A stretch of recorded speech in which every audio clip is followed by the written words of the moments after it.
Medyo nasasanay na ako sa presensya niya sa paligid ko, kaya kahit paano ay komportable na akong katabi at kausap siya, kahit pa ilang ulit ko siyang nahuhuling nakatitig sa akin na tila ba may kung anong naglalaro sa isipan niya.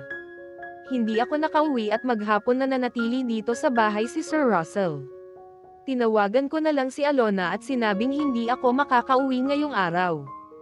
Hindi na nagtanong ang kapatid ko kung nasaan ako dahil nakausap na rin pala siya ng lalaking kasama ko habang natutulog ako kanina at ipinaalam sa kanya na dito ako umuwi kanina. Nakapikit ako habang yakap ang malambot na unan nang maramdaman kong dumagan sa ibabaw ko si Sir Russell at niyakap ako. "It's late. You need to get up and take your lunch," pabulong na sabi nito. Hindi ako nagugutom, saka late na rin naman tayong nag-almusal kanina kaya busog pa ako, inaantok na sagot ko. Wala akong ganang bumangon. Kung may gusto akong gawin ngayon ay mahiga at matulog maghapon. Ang sarap kasing magbabad dito sa ibabaw ng kama. Bukod sa malambot at malamig ang temperature ng buong silid ay balot na balot ang katawan ko ng makapal na kumot. "Tara, kain tao," pagyaya sa akin ni Sir Russell, pero umiling ako. "Ikaw na lang please. Gusto ko talagang matulog muna," pakiusap ko.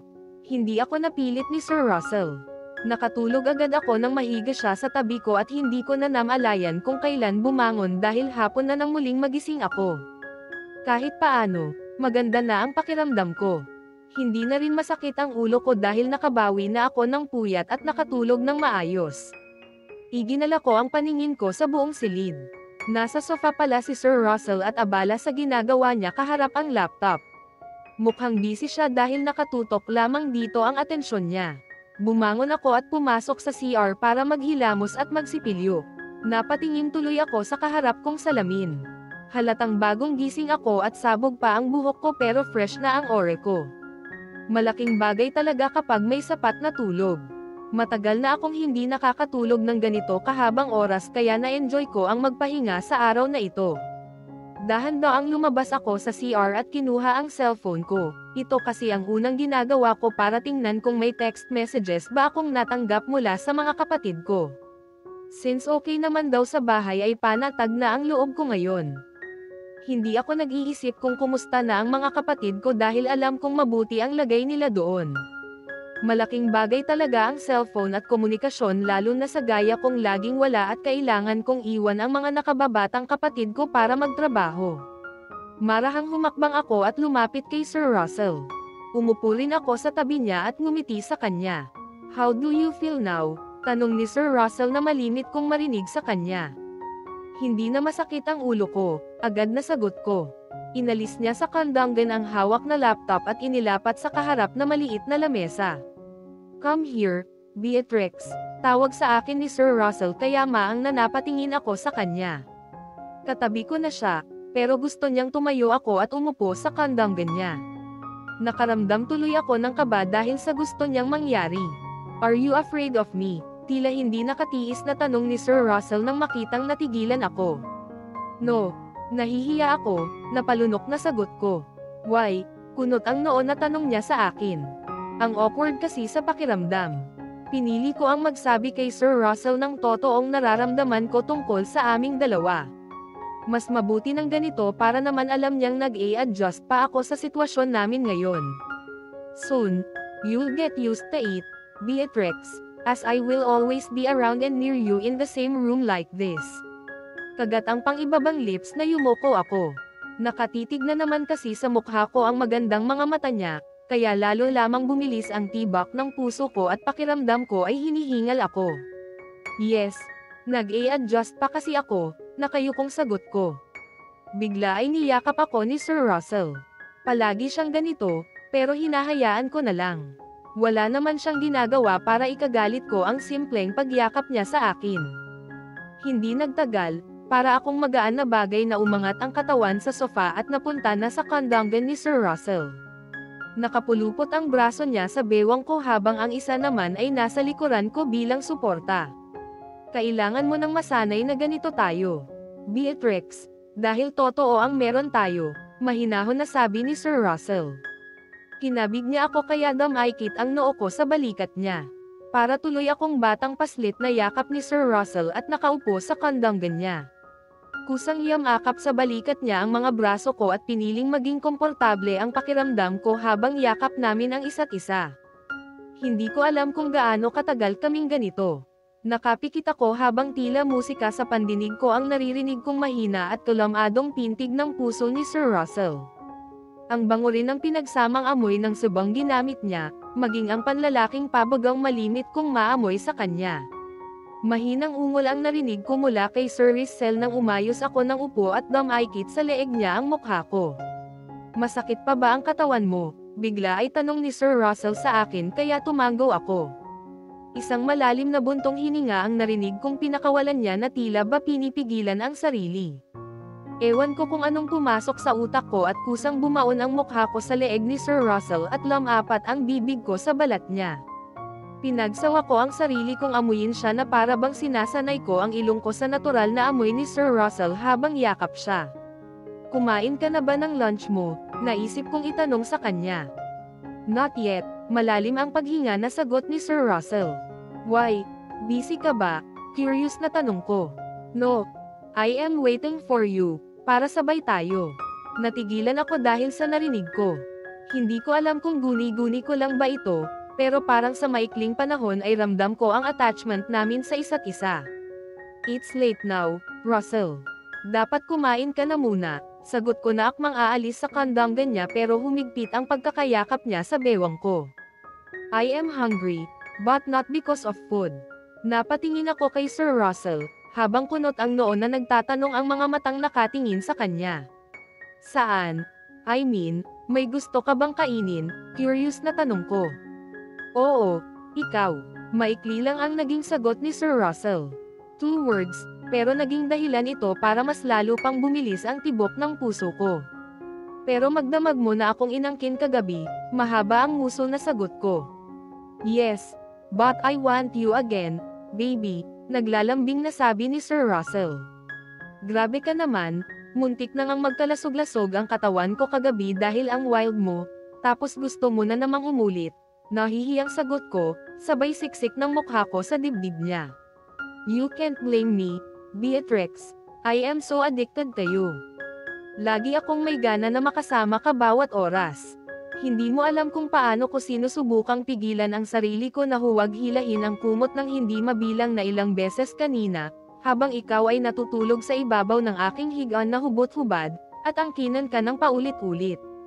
Awang ang bibig na napatingala ako at hindi sinasadyang pinagmamasdan ko ang seryosong mukha ni Sir Russell. Nakatiimbagang pa siya at mukhang matinding pagpipigil nga ang ginagawa sa sarili para huwag akong sunggaban. Para namang may sariling isip ang kamay ko na hinatak ang batok ni Sir Russell para mapalapit siya sa akin. Pakiramdam ko kasi, inaakit ako ng manipis na lips niyang pinagmamasdan ko. "Beatrix," mahinang anes ni Sir Russell sa pangalan ko nang maglapat ang mga lips naming dalawa. Ungol, ang tanging kumawala sa bibig ko nang maramdaman kong marahang sinipsip ni Sir Russell ang lips ko. Mabagal lang kung paano niya ako halikan ngayon, at para bang gustong namnamin ang bawat sulok ng mga bibig ko. Walang pagmamadali at tila ba puno ng pag-iingat hanggang maghiwalay kami para saglit na samagap ng hangin. "Kumain ka na," humihingal na sabi ko. "Sure, baby." May ngiti sa bibig na sagot ni Sir Russell, bago muling naglapat ang mga bibig naming dalawa. Ramdam ko kung paano lalong namukol ang namumukol na bahagi ng katawan niyang nauupuan ko. Naging mas maalab ang mga halik na. Pinagsasaluhan namin ni Sir Russell at mas humigpit pa ang braso niyang nakapulupot sa bewang ko. Ang akala ko ay lulubayan na niya ako dahil ang sabi ni Sir Russell ay kakain na siya, pero hindi ko naman alam na mukhang ako pala ang gusto niyang kainin ngayon. "Russell, hapon na," humihingal na paalala ko nang gumapang sa leeg ko ang basang bibig niya. "Hindi magandang magpalipas ka ng oras ng pagkain." "Yes, but I want you," sagot ni Sir Russell, habang patuloy ang paghagod ng mga kamay sa katawan ko at sinabayan pa ng mga halik niya sa leeg at lalamunan ko. Alam kong kapag nagpatuloy ito, sa ibabaw ng kama na naman kami haantong kapag pinagbigyan ko siya at hindi pipigilan. Hindi nga ako nagkamali, Mabilis na hinatak ni Sir Ross ng pataas ang damit na suot ko at pagkatapos ay sinapo ng mga kamay ang dalawang dibdib ko at agad na sinunggaban. Napalunok ako habang kagat ang pangibabang bibig at nakahawak ng mahigpit ang dalawang kamay ko sa balikat niya nang panggigilan niya ang mga dibdib ko. Sa isang iglap lang, nawala ako sa kandanggan niya at nasa ibabaw na ng sofa, habang nasa pagitan ng mga hita ko si Sir Russell at sinasamba ako. Pakiramdam ko ay normal na sa amin ito. Unti-unti ay nasanay na rin ako, lalo na at alam kong dito na rin naman kami mauuwi, matapos kong pumirma sa kontrata naming dalawa. Kagat ang pangibabang bibig na napakapit na lang ako sa gilid ng sofa nang gumapang sa ibabaw ko si Sir Russell at ibuka pa niya ang mga hita ko para bigyan siya ng mas malaking access. "Ready?" tanong sa akin ni Sir Russell, habang nakatitig ang mga mata sa mukha ko. "Oo," pidgel ang hininga na sagot ko. Bukod sa nasa akin ang buong bigat niya ay napakabilis ng tibak ng puso ko. Mas nanag ang excitement na nararamdaman ko habang mabilis na nagtataas baba ang dibdib ko. Ngumiti sa akin si Sir Russell at pinatakan ng magaang halik ang gilid ng lips ko.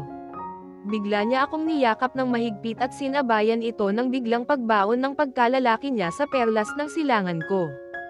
Sabay pa kaming napaungol pero mabilis na nagmulat ng mga mata nang marinig ko ang malakas na pagring ng cellphone niya sa yuluhan ko. "May tumatawag sa'yo," malalim ang paghinga na sabi ko kay Sir Russell. "Don't mind it," walang pakialam na sagot niya at biglang umulos sa ibabaw ko kaya napasinghap ako. Wala akong ideya sa identity ng kung sino ang tumawag ngayon ng paulit-ulit kay Sir Russell, pero nakikita ko naman na tila wala siyang pakialam. Pero muling nagmulat ng mga mata ko dahil distracted talaga ako sa malakas na tunog ng cellphone ni Sir Russell sa yuluhan ko. Sinamantala kong yakap niya ako at nakasampi sa kanang braso niya ang isa sa mga binti ko. Inabot ko ang cellphone ni Sir Russell at tiningnan ko kung sino ang tumatawag sa kanya, kaya nakita ko ang pangalang naka-register sa screen. "Samantha calling." Nagkatinginan pa kami ni Sir Russell nang makita niyang hawak ko ang cellphone niya at nakaharap pa sa kanya kaya nabasa rin niya ang name ng caller. Kinuha ni Sir Russell ang cellphone na hawak ko at pagkatapos ay walang pakialam na hinagis sa sahig. Muli niyang inabot ang bibig ko at siniil ng halik, pero bigla akong nawalan ng gana, kaya para tuloy akong tuod na nasa ilalim niya habang tinatanggap ang sunod-sunod na ulos mula sa kanya hanggang matapos siya. Humihingal na bumagsak sa ibabaw ko si Sir Russell. Walang imak at tahimik na nakatitig lamang ako sa salamin habang nakabaon pa rin sa loob ko ang buhay na pagkalalaki niya at yakap ako. Huminga muna ako ng malalim bago tinapik sa balikat si Sir Russell. Nagring na naman kasi ang cellphone niya kaya inutusan kong bumangon na dahil baka importante ang tawag sa kanya.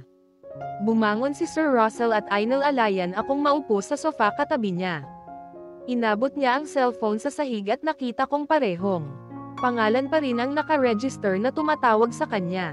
"What do you want, Sam?" agad na tanong ni Sir Russell sa kausap. "No, not this time. I am busy."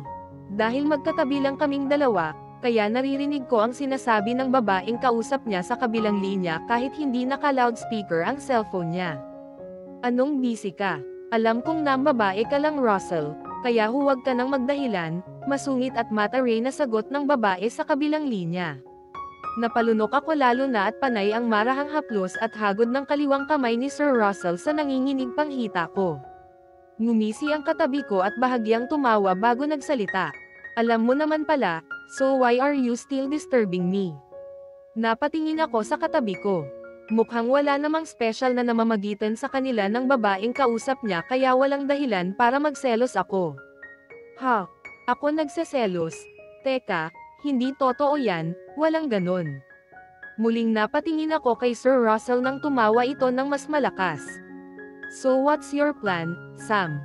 Magpanggap na ako ang tatay niyang pinagbubuntis mo para matapos ang problema natin pareho." Talagang natigilan ako at nakuha ng naririnig ko ang atensyon ko. Tumawa pa si Sir Russell nang murahin siya ng sosyal at mukhang molditang babaeng tumawag sa kanya. "Yuck, ayaw kong ikaw ang kilolay ng tatay ng anak ko, Russell." Ngumisi si Sir Russell at tila natutuwang bumaling sa akin. "Well, that's great, Sam.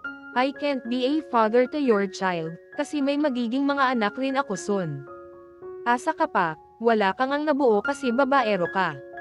Malabnaw na ang sperm mo kung sino-sino kasi ang ikinakama mo. Masungit na single ng babae at tinawanan naman ni Sir Russell. Gumapang ang kamay niya pataas at tumigil sa tapat ng puson ko. I am just being careful that time. Gumagamit kasi ako ng kondom kaya wala akong nabuntis kahit isa, but not this time, tila proud na sagot ni Sir Russell. Biglang lumakas ang tibok ng puso ko. Hindi ko alam kung sino si Samantha at masyado naman yata silang close sa isa't isa para pag-usapan maging ang personal na bagay, gaya na lang ng namagitan sa aming dalawa na ngayon ay pinag-uusapan nila. Kaya pala hindi mo sinasagot ang tawag ko kanina pa, kasi nambababae ka na naman, masungit na sabi pa ng babaeng kausap ni Sir Russell. Tinuwanan lang ito ng katabi ko at kahit kausap si Samantha at biglang lumapit ang mukha sa akin at mabilis na pinatakan ako ng halik sa lips. Bahala ka sa buhay mo, Russell. Basta pumunta ka dito bago pa magsabog ng lagim ang daddy mo. Don't worry. I know what to do, Sam. Akong bahala. Salamat sa iyong tulong. Utang ko sa iyo ang isang ito, sagot ni Sir Russell at nagpaalam na sa kausap. Matapos maputol ang tawag ay agad bumaling sa akin ang katabi ko at tinanong ako. Are you okay? Tumango ako at tipid na ngumiti sa kanya. Maliligo muna ako, paalam ko. Alright, sabay na tayo para makapag-lunch na tayo after, sagot ni Sir Russell. Hindi ako tumutol nang hawakan niya ang kamay ko at hubot-hubad na naglakad papasok sa CR. Naiwan tuloy sa labas ang nagkalat naming mga damit na hindi ko man lang napulot bago sumama sa kanya. Sabay kaming naligo at nagbihis. Tahimik si Sir Russell at napapansin ko na tila ba may malalim siyang iniisip. Hinayaan ko na lang hanggang bumaba kami para kumain ng late lunch dahil past 3 o'clock na pala ng hapon. Kailangan mong kumain ng marami, Beatrix, sabi ng katabi ko nang makita niyang kaunti lang ang pagkain kinuha ko. Mukhang masarap ang pagkain sa harap namin, pero dahil kung ano-ano ang iniisip ko ay wala dito ang atensyon ko. Hindi ko alam kung bakit iba ang naging epekto sa akin nang narinig kong pag-uusap ni Sir Russell at ni Samantha, kahit obvious naman na wala silang relasyon na dalawa. Para bang biglang bumigat ang dibdib ko. Hindi ko maipaliwanag kung anong nangyari sa akin at kakaiba. Ang nararamdaman ko, lalo na nang nabanggit ni Samantha ang tungkol sa ama ni Sir Russell at sinabi rin ng lalaking katabi ko na gusto niya akong mabuntis, kaya una pa lang ay hindi siya gumamit ng kahit anong proteksyon. Mabuti na lang talaga at nakapaghanda ako, otherwise, sa dami ng nangyari sa pagitan namin ni Sir Russell ay hindi malayong mabuntis nga niya ako. Are you sure you're okay? Tanong na naman ni Sir Russell nang makitang tahimik lamang akong kumain sa tabi niya. Oo, pasensya na. Napagod lang ako, pagkakailang sagot ko habang nakayuko at nakatingin sa pagkain. Sige, pagkatapos nating kumain, maaari ka nang magpahinga. Hindi ako sumagot at tumango lang. Naguguluhan kasi ako kung bakit gusto niyang mabuntis ako, gayong walang malinaw na relasyon sa pagitan naming dalawa. Matapos kumain, nagpaalam akong aakyat sa loob ng silid ni Sir Russell. Nagkulong ako at nagkunwaring natutulog nang lumapit siya at sinalat ang noo ko. Mahirap magkunwari, lalo na at nasa paligid ko siya. Palihim na pinagmamasdan ko siya kaharap ang laptop at ginagawa ang trabaho habang nakahiga ako sa ibabaw ng kama. Ilang tawag rin ang natanggap niya at sinagot mula sa iba't ibang tao. May pagkakataon rin na lumabas pa siya sa veranda nang may tumawag sa kanya kahit alam niyang tulog naman ako at hindi ko maririnig kung ano ang pag-uusapan nila. Alam ng mga kapatid ko na kasama ko si Sir Russell kaya hindi ako nakauwi sa bahay. Nahihiya na ako kay Honey dahil hindi na naman ako papasok ngayon, at hindi ako makakauwi kaya sinabi ko sa kanya na babawi ako. Nagring ang cellphone ko, kaya inabot ko ito at sinagot, Beatrix. Okay ka lang ba talagang babae ka? Tanong agad ni Honey na siya palang tumawag. Nag-send kasi ako sa kanya ng text message na hindi na naman ako papasok ngayong gabi, kaya nag-aalala na sa akin ang kaibigan ko. Oo, hindi lang talaga ako pinauwi ni Sir Russell ngayong araw, mahinang paliwanag ko. Bumangon ako at sinandal ang likod sa headboard ng kama habang nakadikit sa tenga ang hawak na cellphone. Nako, kahit ako naman Beatrix, hindi na ako uuwi kung kasing gwapo niya ang kasama ko, Malanding sagot ng kaibigan ko kaya natawa ako. Kung alam lang niya ang sitwasyon naming dalawa, hindi niya masasabi ang ganito. Teka lang, honey, mag-text na lang ako sa'yo mamaya, paalam ko nang makita kong pumasok mula sa veranda si Sir Russell. Bumaba ako sa kama at lumapit sa kanya. Pwede ba akong umuwi muna sa amin, walang paligoy-ligoy na paalam ko. Why? Kunot ang noon na tanong ni Sir Russell sa akin. Mukhang hindi maganda ang mood niya lalo na at narinig ko kanina na malakas ang boses niya at mukhang mainit ang ulo nang sagutin ang huling tawag na natanggap niya. Nag-iwas ako ng tingin at humugot ng malalim na buntong hininga bago sinagot ang tanong niya. Pasensya na, may trabaho kasi ako mamayang gabi sa coffee shop, sagot ko. Akala ko malinaw na sayo na hindi ka napapasok sa trabahong yan, Beatrix, mariin na tanong ng kaharap ko. Pero kasi, hindi naman pwedeng basta na lang ako hindi papasok. May mga kasamahan ako sa trabahong naapektuhan dahil lamang sa aalis ako nang walang paalam, paliwanag ko.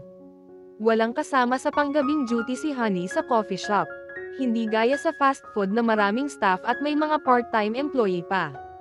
Ayaw ko naman nang dahil sa akin ay maapektuhan ang negosyo ng boss namin na malaki ang naging tulong sa akin noong mga panahong kailangan ko ng trabahong mapapasukan, kahit hindi ko kaya ang mag-full-time job. Yan ba talaga ang gusto mo? Walang kenjatingiti at seryosong tanong ni Sir Russell. Yes, magpapalam lang ako at kapag makahanap na sila ng kapalit, pwede na akong huwag pumasok, mahinang sagot ko.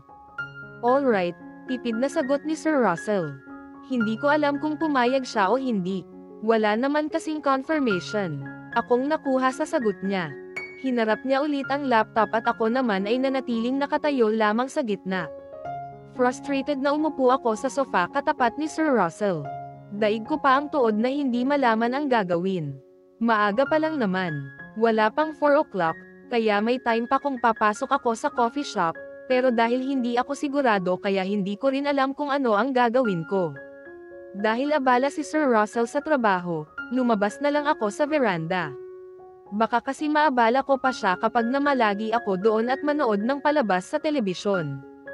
Hapon na rin naman, magandang tumingin sa paligid mula sa kinaroroonan ko. Wala na ang kama dito kaya tanging ang malambot na sofa sa ilalim ng shade ang narito katapat ng purong salamin na glass wall. Napabuntong hininga na lang ako nang makitang malapit na palang malubat ang cellphone ko. Wala akong dalang charger kaya hindi magtatagal, mauubos na rin ang battery nito. Inabala ko na lang ang sarili kong tumingin sa tanawin sa harap ko. Tahimik dito, walang kahit anong ingay akong naririnig, kaya mas lalo lamang akong nakapag-isip tungkol sa mga bagay-bagay na nangyayari ngayon sa buhay ko. Gusto mo bang dumaan muna sa bahay ninyo bago pumasok sa trabaho mo mamaya? Tanong ni Sir Russell sa akin. Napalingon ako. Nakatayo pala siya sa likuran ko, pero hindi ko napansin dahil masyadong occupied ang isip ko at kung ano-ano ang iniisip ko. Pwede bang dumaan muna ako sa bahay? Agad na tanong ko sa kasama ko.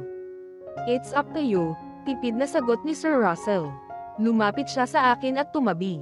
Napansin ko na nagpakawala siya ng isang malalim na buntong hininga habang seryoso ang ekspresyon ng mukhang nakatingin rin sa kawalan. Okay ka lang ba? Tanong ko na nasa harap rin nakatingin ang mga mata.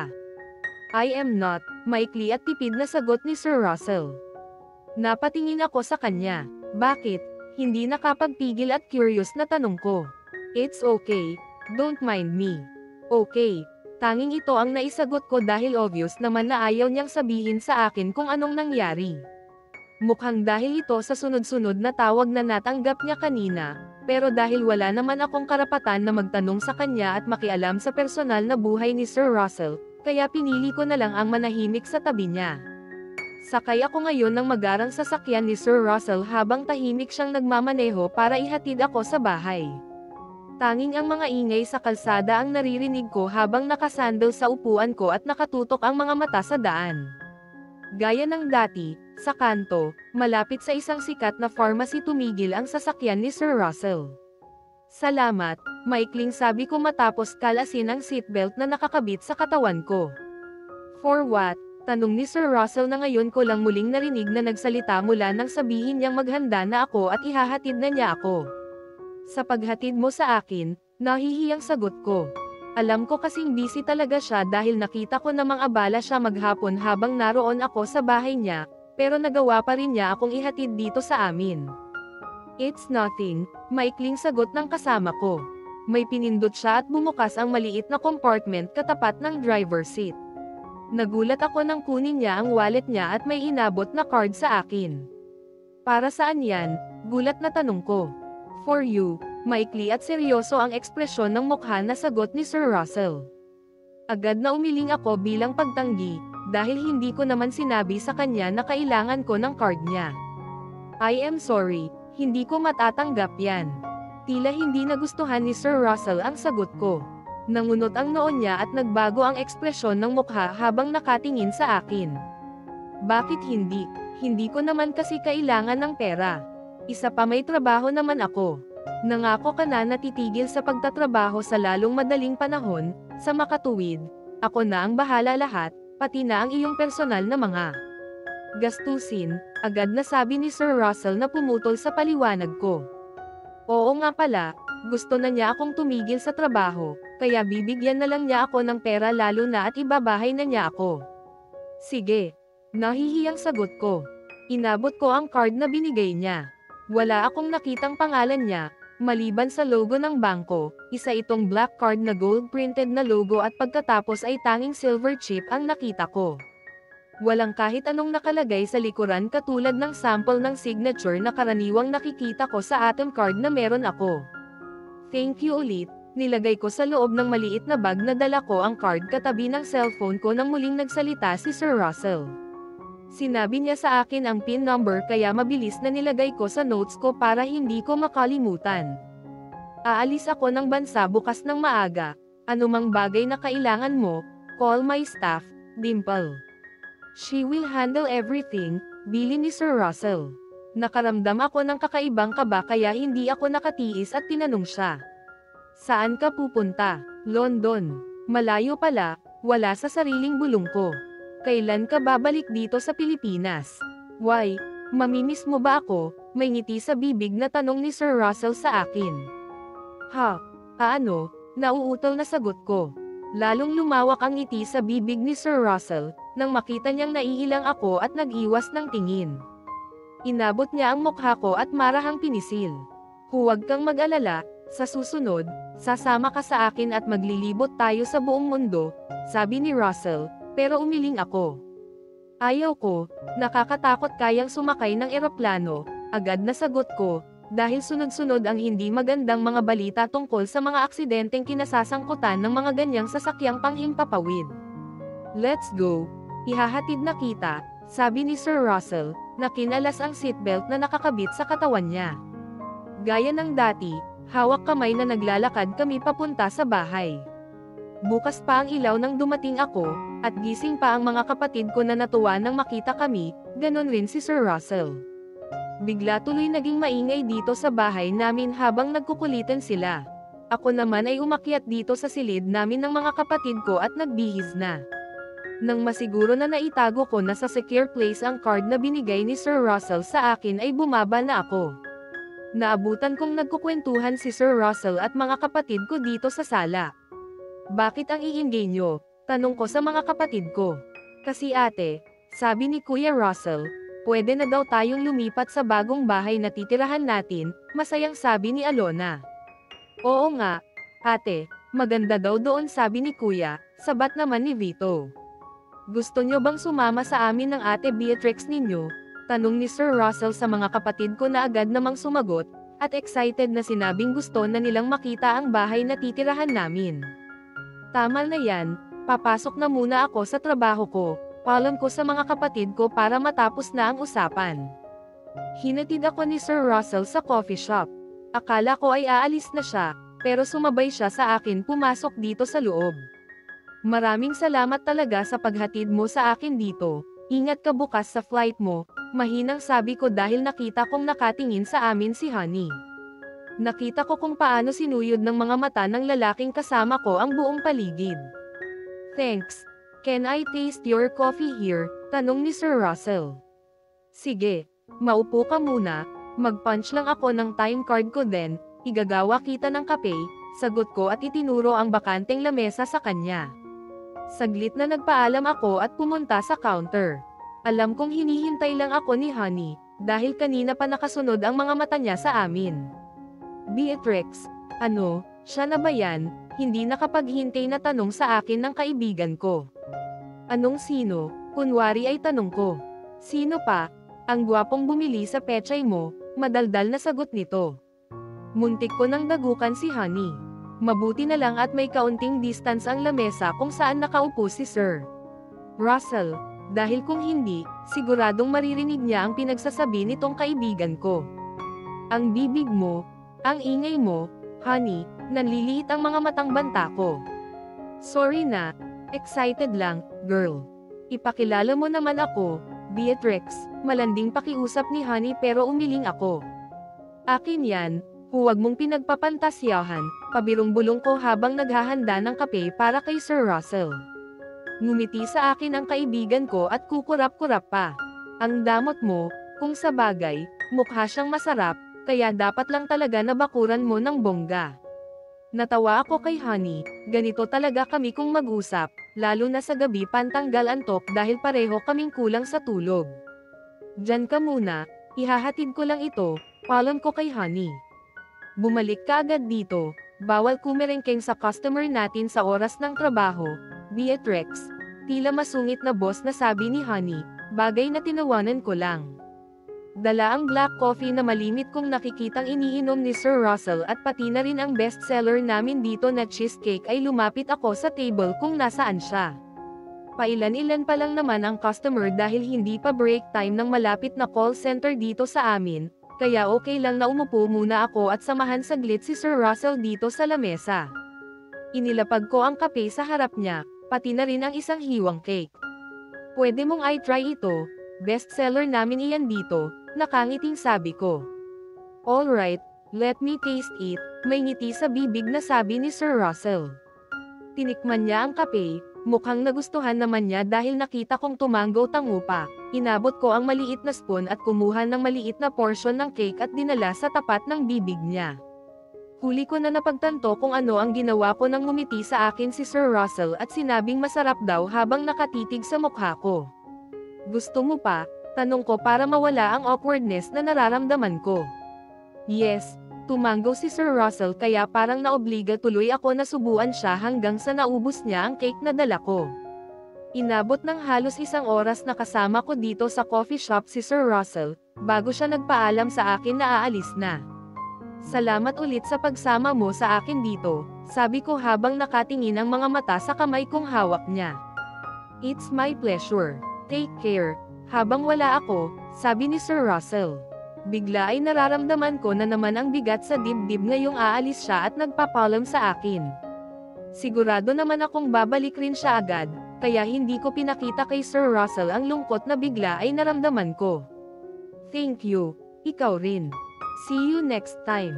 Akala ko ay tatayo na si Sir Russell pero hindi nangyari. Kahit may pailan-ilang customer dito sa coffee shop ay kinabig niya ako at walang pakialam sa paligid na hinalikan ako sa bibig. Bumilis ang tibak ng puso ko. Napakapit na lang ako sa braso niya, hanggang pakawalan ang lips ko para samagap ng hangin, dahil muntik na akong hindi makahinga. Naiwan tuloy akong tulala habang nakaupo sa kung saan niya ako iniwan, at nakasunod ang mga mata sa papalayong si Sir Russell nang lumabas siya sa pintuan. Abracadabra, malakas na sabi ni Honey na pinitik pa ang noo ko. Natulala ka na, daig mo pa ang naengkanto porket may natanggap kang masarap na goodbye kiss galing sa boyfriend mo, pilyang sabi ng kaibigan ko. Loka-loka, nagulat lang ako, napalunok na sagot ko. Ano yon? Nagulat ka na hinalikan ka o dahil bigla na lang siyang umalis nang hindi nagpapaalam sa akin, pilyang sagot ng kaibigan ko. Tinawanan ko si Honey dahil umiiral na naman ang pagiging malandi niya. Akala mo naman naiinitan siya at panay ang pay-pay ng kamay sa tapat ng mukha niya. Grabe, kung ako ang nasa sitwasyon mo ngayon Beatrix. Wala nang labasan sa kwarto kung ganyan rin lang kagwapo ang kasama ko. Aba hindi na ako aalis sa ibabaw ng kama, malanding bulong ng madaldal na kaibigan ko. Kung alam lang ni Honey na pareho silang malandi ng lalaking iyon, Lalo siyang matutuwa dahil match ang energy level nilang dalawa. Pareho kasi sila ng gusto na halos ayaw nang umalis sa ibabaw ng kama kapag magkasama kami. Mabuti na nga at nakakalakad pa ako ngayon, dahil laging inuubos ni Sir Russell ang lakas ko basta kasama ko siya. Ano magaling ba? Pangungulit na tanong na naman ni Honey. Magaling saan? Kunot ang noon na tanong ko. Sa romansa, ano pa ba? Tinawanan ko si Honey. Umiling-iling na tumayo ako at dinala sa maliit na kusina ang niligpit kong ginamit ni Sir Russell. Ano nga, Beatrix? Nag-enjoy ka ba? Tumirek ba ang mga mata mo, o bumuka ka lang ang mga hita mo? Nako, sinasabi ko sa iyo, babae ka, dapat wag ganyan, hilingan mo para hindi ka iwan. Opo, tatandaan ko yan, nakangiting sagot ko dahil naalala ko ang ilang mainit na tagpong pinagsaluhan namin ni Sir Russell sa bahay niya. So, nag-enjoy ka ba o hindi? Makulat na tanong na naman ni Honey. Nakangiting tumango ako, dahilan para tumili ng malakas ang kinikilig na kaibigan ko. Hinampas pa ako ng kamay sa braso at may kasama pang kurot at tulak sa balikat ko, kaya muntik tuloy akong matambak, dahilan para batukan ko ito. Aray, ang sakit naman, angal ko dahil masakit ang bawat kurot na natanggap ko. Gaga, kahit ako naman siguro, talagang mag-e-enjoy ako, lalo na kung kasing gwapo niya ang kasama ko palagi, tila nangangarap na sabi pa ni Honey. Mabuti na lang talaga at may dumating na mga customer. Natigil ang kadaldalan ni Honey at naging abala kaming dalawa dahil biglang dumating ang bug zone ng mga customers. Late ko na tuloy natingnan ang cellphone ko. Normally, text messages ng mga kapatid ko ang unang nakikita ko kapag sumisilip ako, pero iba ngayon dahil mula pala kay Sir Russell ang laman ng inbox ko. I am home now. Missing you. Biglang lumakas ang tibak ng puso ko nang buksan ko ang isa pang chat box ko kung saan ay nakita ko ang pinadalang picture ni Sir Russell at sinabing ito ang titingnan ko kapag namimiss ko siya. Pakiramdam ko ay para akong nalulunod sa mga mata niyang tinitigan ko sa larawan. Hindi ko alam kung bakit ganitong picture ang pinadala ni Sir Russell. Hindi ko ito pwedeng gawing screensaver dahil nakakahiya kung makikita ito ng ibang tao. Napailing na lang ang ulo ko habang nakatingin ang mga mata sa hubad at basang katawan ni Sir Russell habang nasa loob ng CR. Nagtataka ako kung anong iniisip niya at ganito ang larawang natanggap ko. Ang hot nga naman niyang tingnan sa larawan na ito habang kagat ang basa niyang pangibabang bibig na nakatitig ang mga mata sa harap ng kamera ng kunan ni Sir Russell ng larawan ang sarili. Pero daig pa niya ang porn star na nagpadala ng ganitong hubad na larawan sa akin. Mabilis lumipas ang 3 buwan. Hindi ako tumigil sa trabaho at gabi-gabing pumapasok dito sa coffee shop. Bukod kasi sa nag-e-enjoy ako dahil gusto ko ang ginagawa ko ay wala naman akong narinig na kahit anong balita tungkol kay Sir Russell, simula nang umalis siya noong sinabi niyang aalis siya ng bansa. Simula ng araw na huli ko siyang nakita at nakausap ay hindi man lang nag-text o kaya tumawag sa akin si Sir Russell kahit minsan lang. Wala rin akong kahit anong balita tungkol sa kanya, dahil hindi ko rin naman tinanong at tinawagan ang tauhan niya. Alam ko kasing kahit magtanong ako, kung inutos naman ng lalaking iyon na huwag sabihin kahit kanino kung nasaan siya at anong nangyayari sa kanya, for privacy reason na rin ay wala rin naman akong makukuhang kasagutan. Isa pa, nag-aalangan rin akong tawagan si Dimple para lang tanungin tungkol kay Sir Russell, dahil baka kung ano pa ang isipin niya sa akin. Nakakahiya kapag nalaman ng amo niya na tumawag ako para alamin kung nasaan siya. Baka isipin pa ng lalaking iyon na hinahanap-hanap ko siya. Since siya naman ang umalis at hindi tumatawag, minabuti kong pigilan ang sarili kong gumawa ng kahit ano, dahil ayaw kong maging katawa-tawa sa kanya kapag naging padalos-dalos ako. Kahit hawak ko ang ATM card na iniwan ni Sir Russell sa akin ay hindi ko ito ginamit kahit minsan, dahil sapat pa rin naman ang sahod ko sa coffee shop at sa fast food para sa expenses namin sa bahay at ng mga kapatid ko. Mabuti na lang talaga at hindi ako tumigil sa trabaho ko, dahil bigla na lang nawala si Sir Russell at hindi na nagpakita sa akin. Kung sakaling sinunod ko ang gusto niya, paano kami ng mga kapatid ko? Baka nagsawa na sa akin ang lalaking iyon dahil ilang ulit na niya akong natikman, kaya naisip ko na baka nagbago na ang isip niya at hindi na itutuloy ang kasunduan naming dalawa. Ang tagal naman ng oras, inaantok na talaga ako, Reklamo ni Honey habang katabi kong nakatayo dito sa counter at nakatingin sa labas. Umuulan ngayon, masarap sanang matulog at magkape kapag nasa labas. Marami kaming customer ngayong umaga, kaya hindi kami pwedeng umuwi agad tulad ng ginagawa namin ni Honey kapag narito na ang papalit sa shift namin. Nagyayaya si Georgina mamayang gabi, Beatrix.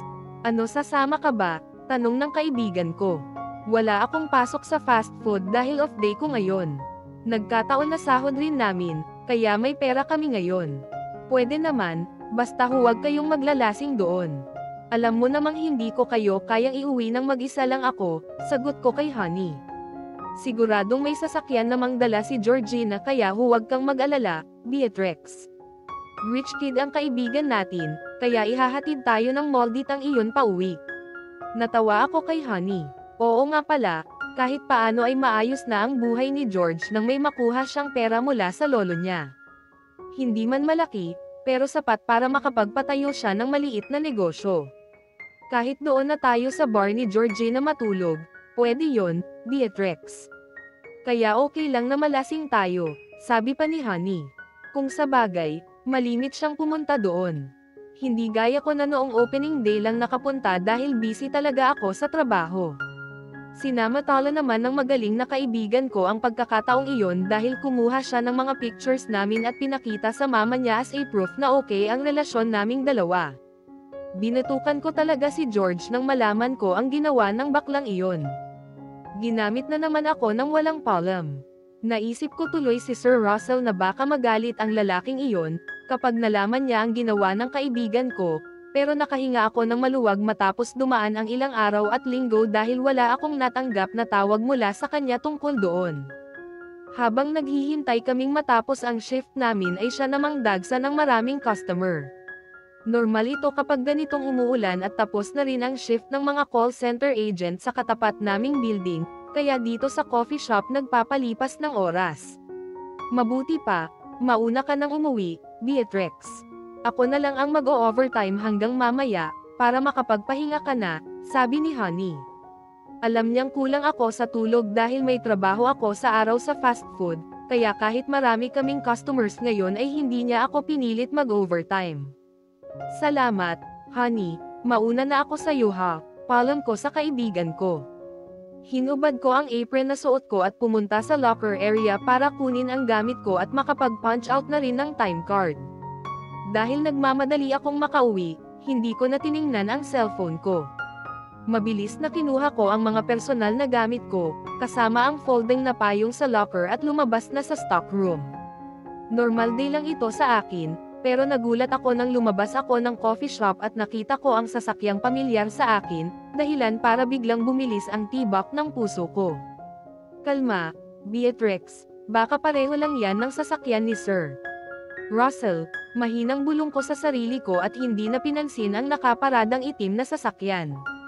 Binuksan ko ang payong ko at mabilis na naglakad papunta sa bus stop para maghintay ng jeep na dadaan. Nagulat pa ako nang tumigil sa harap ko ang kotseng katulad ng sasakyan ni Sir Russell. Nakaramdam ako ng takot at kaba, kaya humakbang ako paatras para magkaroon ako ng distansya sa kung sino mang sakay nito in case may balak siyang gawing hindi maganda. Maraming masasamang loob ang nagkalat ngayon sa kalsada, lalo na kapag ganitong kaunti pa lang ang tao sa labas dahil maaga pa, tapos umuulan pa. Hindi ko na lang pinansin ang sasakyang nasa harap ko. Yumuko ako at nagkunwaring walang pakialam, pero alerto ang mga mata at pakiramdam ko. Segundo lang ang lumipas, bumusina ng malakas ang itim na sasakyang nakaparada sa harap ko at bumaba ang bintana sa tapat ng driver seat. Biglang kumabog ng malakas ang dibdib ko nang makita kong bumukas ang pintuan at lumabas si Sir Russell. Hindi ko talaga inaasahan na makikita ko siya dito ngayon, kaya nagulat ako. Get in, Beatrix, malakas na utos ni Sir Russell sa akin. Dahil may ilang sasakyan sa likuran ng kotse niya ang naghihintay, kaya mabilis na lumapit ako at sumakay sa harapan, katapat ng driver seat. Fasten your seatbelt. Formal na utos sa akin ni Sir Russell na agad ko namang ginawa. Nakaramdam ako ng awkwardness ngayong kasama ko na naman si Sir Russell. Bigla na lang siyang nagpakita ng walang paabi matapos ang 3 buwang lumipas na wala akong kahit anong balita tungkol sa kanya. How are you? Tanong ni Sir Russell na siyang pumutol sa katahimikan naming dalawa. Okay naman, maikling sagot ko. Good. Wala na akong ibang narinig mula kay Sir Russell matapos niyang sabihin ito. Para tuloy may dumaang anghel at namayani na naman, ang katahimikan sa pagitan naming dalawa. Mabilis na tumatakbo ang sasakyan ng kasama ako at sa kalsada pa rin nakatutok ang mga mata niya habang seryosong nagmamaneho. Sa totoo lang, halo-halo ang emosyon na nararamdaman ko sa mga oras na ito. Pakiramdam ko ay para bang bumalik kami sa dati na tila ba estranghero kami sa isa't isa. Tahimik lamang si Sir Russell, ganun rin ako at nag-aalangan ako kung paano magbubukas ng usapan. Kailan ka pa dumating? Hindi nakatiis na tanong ko. Last night, maikling sagot ni Sir Russell. Ramdam ko na may nagbago sa kanya.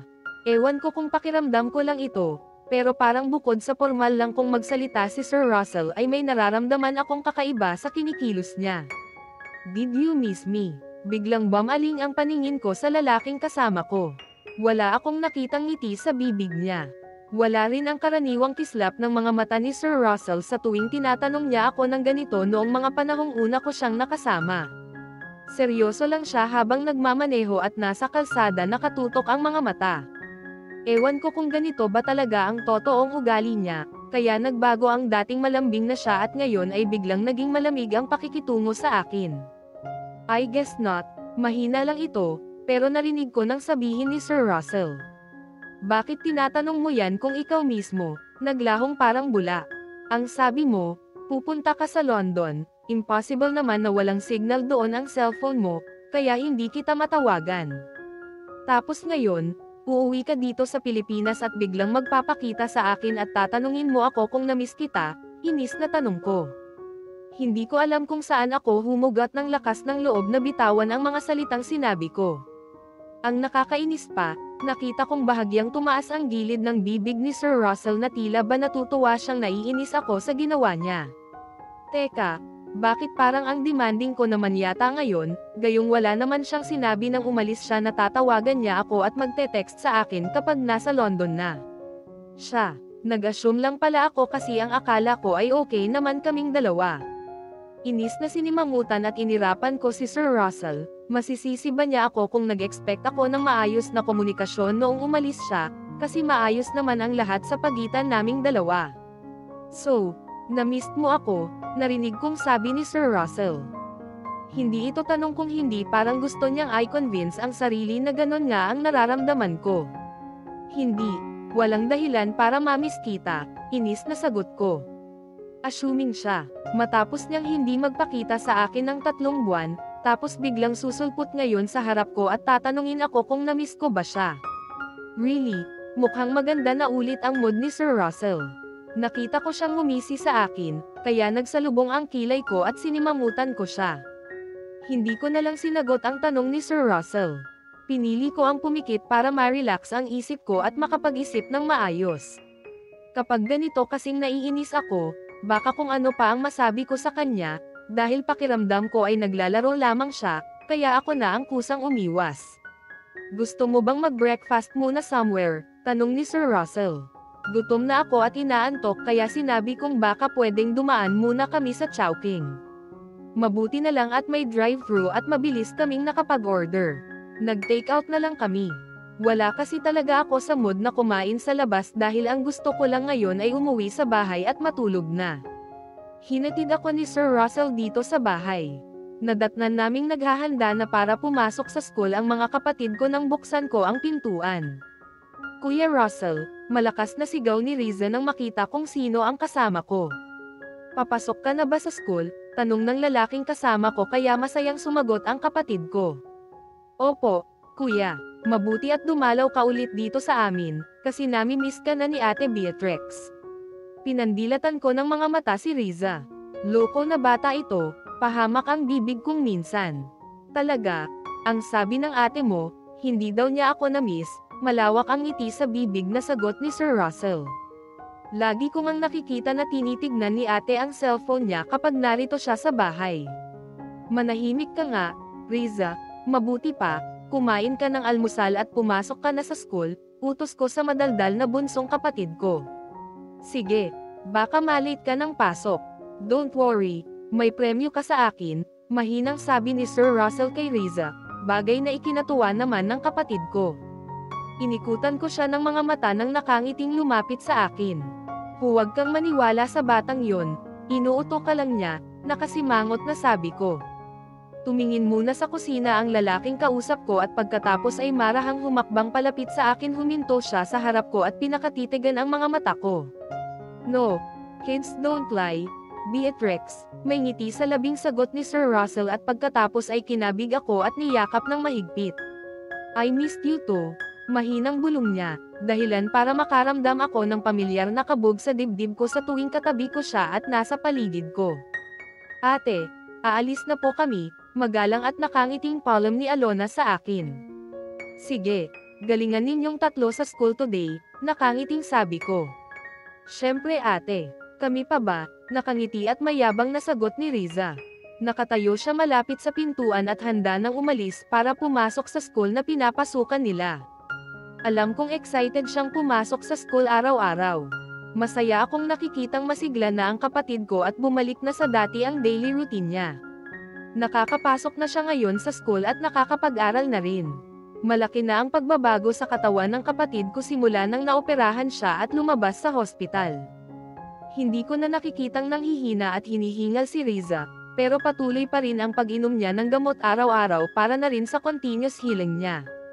Anong dala mo, Alona? Tanong ni Sir Russell nang makita ang malaking bilaw ng kakanin na hawak ng kapatid ko. Puto at kutsinta po, kuya, magalang na sagot ni Alona. Para saan yan? Curious na tanong pa ng katabi ko. Ay in din namin sa school, para may baon kami ngayon, sagot naman agad ni Riza. Magkano yan? Muling tanong ni Sir Russell, na mukhang interested sa pagkaing dala ng kapatid ko. Tig 3 piso po ang isa, tapos 100 piraso po lahat, sagot ng kapatid ko. Mabilis gumana ang utak ni Vito at sinabing 300 daw lahat ang panindang dala ni Alona, basta talaga pagdating sa negosyo at usapang pera, alerto ang isang ito. I'll buy all of that, walang pagdadalawang isip na sabi ng lalaking katabi ko. Nagulat ako sa narinig kong sinabi niya at nagkatinginan kami ng mga kapatid ko, habang si Riza naman ay pumalakpak pa at nagniningning ang mga mata nang marinig ang sinabi ni Sir Russell. Hindi mo kailangang gawin yan, Russell, nahihiyang sabi ko. May mga buyer na sila sa school na naghihintay at bibili niyan, confident na paliwanag ko, dahil lagi namang sold out ang pagkaing dinadala ni Alona doon. It's okay, maraming kakain yan sa bahay, kibat balikat na sagot ng katabi ko. Kinuha niya ang wallet sa likuran at pagkatapos ay binuklat at kumuha ng pera. Here, take this, Alona. Nanlaki at namilog ang mga mata ko nang abutan ni Sir Russell ng tig-1,000 ang mga kapatid ko. Alam kong gaya ko, hindi rin nila inaasahan na mauubos agad ang kakanin na paninda ni Alona nang walang kahirap-hirap, tapos may additional pa silang malaking baon ngayong araw. Baon ninyo, and this, para sa food, sabi pa ni Sir Russell na nagbigay ng additional 1,000 kay Alona. Namilog ang mga bibig at nanlalaki ang mga mata ni Riza sa nakita. Malakas at natutuwang pumalakpak pa sa harap namin ang bunsong kapatid ko dahil malaki ang natanggap na baon niya ngayong araw. Aba, kung alam ko lang na bibilhin mo lahat, kuya, sana kumuha rin ako ng paninda kay Aling Paseng, nakangising sabi ni Riza na natutuwa sa nangyari. Nahilat ko na lang ang sentido ko dahil umiiral na naman ang pagiging negosyante ng kapatid ko. Siguradong kukulitin niya si Sir Russell at pagbibigyan naman ng lalaking katabi ko kapag hindi ko pinigilan ang batang kaharap namin. Nako, tama na yan, Riza. Pumasok na kayo at tanghali na, pagtataboy ko, dahil siguradong hindi na naman magpapaawat ang makulat na bunsong kapatid ko. Sige po ate, papasok muna kami, palom ni Vito at niyaya na ang mga kapatid namin na umalis dahil baka malate sila sa eskwela. Kuya, salamat po sa baon namin, nakangiti at nahihiyang sabi ni Alona kay Sir Russell nang umiti rin sa kanya. Naiwan kaming dalawa dito sa bahay nang lumabas sa pintuan ang mga kapatid ko at sabay-sabay pumasok sa school na pinapasukan ngayon. Bigla na namang namagitan sa amin ang katahimikan, kaya pinili ko na lang ang tumayo at maghanda para sa almusal. Gusto mo bang uminom ng coffee? Tanong ko kay Sir Russell na sumunod pala sa akin dito sa maliit na kusina. Yes please, sagot nito. Since alam kong hindi siya sanay kumain ng heavy breakfast kaya nagtimpla na lang ako ng coffee at kumuha na rin ng ilang pirasong kakanin sa bilaw. Since binili mong lahat yan, kaya dapat lang na kumain ka niyan, sabi ko nang ailapag ko sa harap niya ang kinuha kong puto at kutsinta. Ngumiti sa akin si Sir Russell at inabot ang isang pirasong puto. Sure, I'll try some. Hinayaan ko siyang kumain habang ako naman ay nilantakan ko ang pagkaing binili namin kanina. Kapag pagod ako sa trabaho, gusto ko talagang kumain sa umaga, lalo na at wala akong sapat na tulog sa gabi. Bakit hindi mo ginamit ang iyong card? Bigla ay narinig kong tanong ni Sir Russell, nawala mo ba? Anong card? Nagtataka na tanong ko. The black card I gave to you. Bago ako umalis, seryoso ang ekspresyon ng mukha na sagot ni Sir Russell. Yun ba? Nahihiya kasi ako. Pera mo yun, kaya hanggat maaari, ayaw ko talagang galawin kung hindi naman kailangan. Isa pa, maayos naman ang trabaho ko. Nakita ko kung paano nalukot ang mukha ni Sir Russell dahil sa narinig na sagot ko. Alam kong hindi niya nagustuhan ang sinabi ko at hindi ito may kakaila sa ekspresyon sa nagsalubong na mga kilay niya. Binigay ko sa'yo yan, para gamitin mo. Ang pagkakaroon ng dalawang trabaho ay hindi madali, at hindi nakalabuti sa'yo. Wala kang sapat na pahinga, paano kung magkasakit ka, sinong mag-aalaga sa iyong mga kapatid? Hindi ako nakasagot sa tanong niya at nag-iwas ng tingin. May point naman talaga si Sir Russell. Kulang ako sa tulog at sapat na pahinga dahil dalawa ang trabahong kailangan kong pasukan. Dapat makinig ka sa akin at huminto sa trabaho, Beatrix. Sapat na ang 3 buwan.